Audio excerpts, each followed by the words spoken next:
Alexander Hislop, born in 1807 and passed away on March 13, 1865, was a Free Church of Scotland minister best known for his polemical work, The Two Babylons. Papal worship proved to be the worship of Nimrod and his wife. Hyslop argued that Catholicism was a paganized form of true Christianity, originating from Babylonian mystery religions. He believed that Nimrod, Ninus, and Semiramis were key figures in this pagan influence, which he claimed had been grafted onto Christianity during the reign of Constantine the Great. Hyslop's work was heavily influenced by 19th-century diffusionist theories, shaped by earlier interpretations of the Genesis account, especially the Tower of Babel narrative.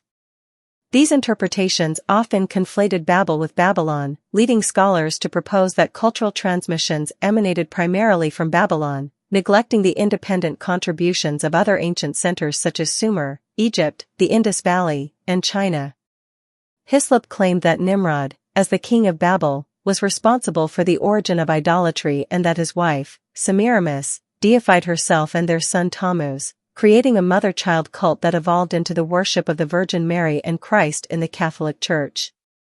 He proposed that Babylon was the cradle of civilization and that its culture, religion, and mythology spread globally, emphasizing the Tower of Babel as the moment when pagan religious traditions dispersed. However, modern scholarship has discredited Hyslop's claims, showing that Babylon was not the first great civilization. It was preceded by Sumer, which emerged well before Babylon and had already developed sophisticated religious traditions. Improved excavation techniques, radiocarbon dating, and linguistic studies have demonstrated that civilization was multicentric, with societies like Sumer, Egypt, the Indus Valley, and China evolving independently rather than all stemming from Babylon.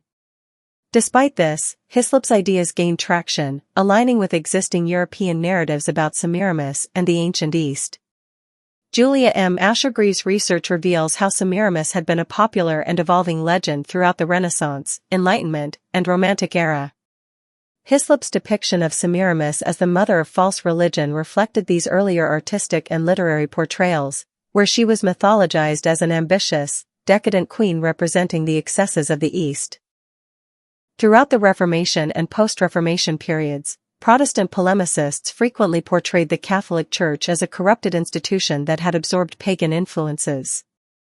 Hyslop's theories borrowed heavily from these narratives, particularly those that associated Catholic rituals, symbols, and saints with pre-Christian paganism. Writers before Hyslop had already drawn comparisons between Catholic veneration of Mary and earlier goddess worship, but Hyslop attempted to give this theory a historical foundation by linking it explicitly to Babylon and Semiramis.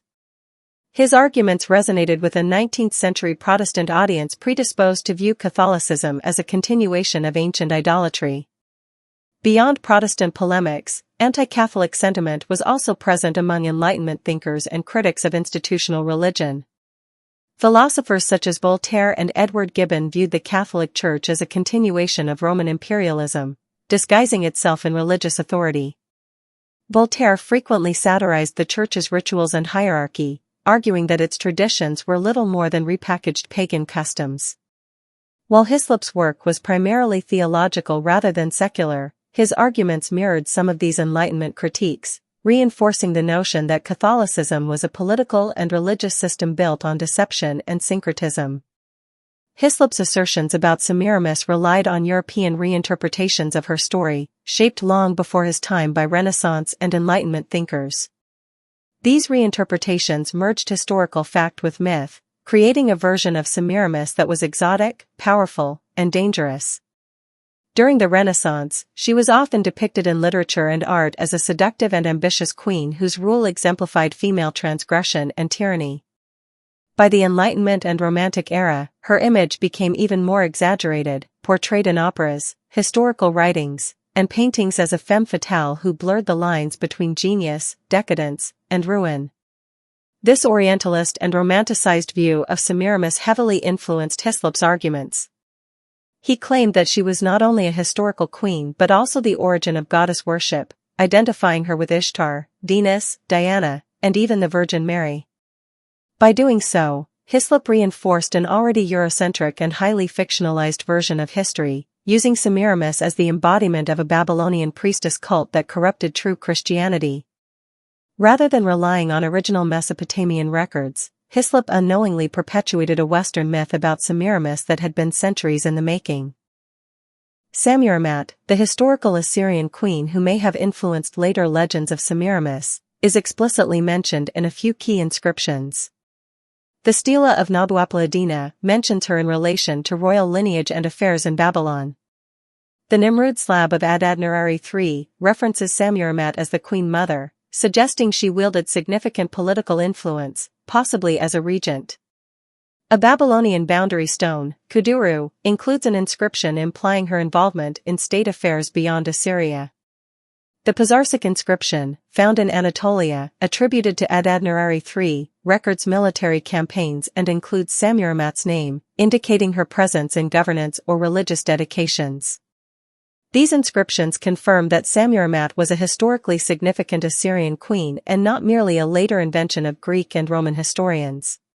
Our oldest sources for Semiramis come from the Alexander Romance and originally attributed to Callisthenes, 3rd century AD, the epigrams of Antipater of Sidon, 2nd century BC, the Deep Nosophists, by Athenaeus of Naucratis, 3rd century AD, De Provinciis Consularibus, 1st century BC, 2nd century AD, depending on whether or not it was written by Cicero, Chronicon by Eusebius of Caesarea, 4th century AD or 324 AD, the Epitome of Pompeius Trogus, written by Justinus and an abridgment of Pompeius Trogus's The Philippic Histories, the inscription titled A Dedication to Seleucus by the Macedonians in Thyatira, catalogued as Tam_5.2.901, and dated to around 281 BC, Histories Against the Pagans, by Paulus Orosius, 5th century, 416 AD, Pliny's Natural History, by Pliny the Elder, Gaius Plinius Secundus, 1st century AD, Book 10, Section 53 of the Florilegium, also known as the Anthology, compiled by Stobaeus in the 5th century from a lost work by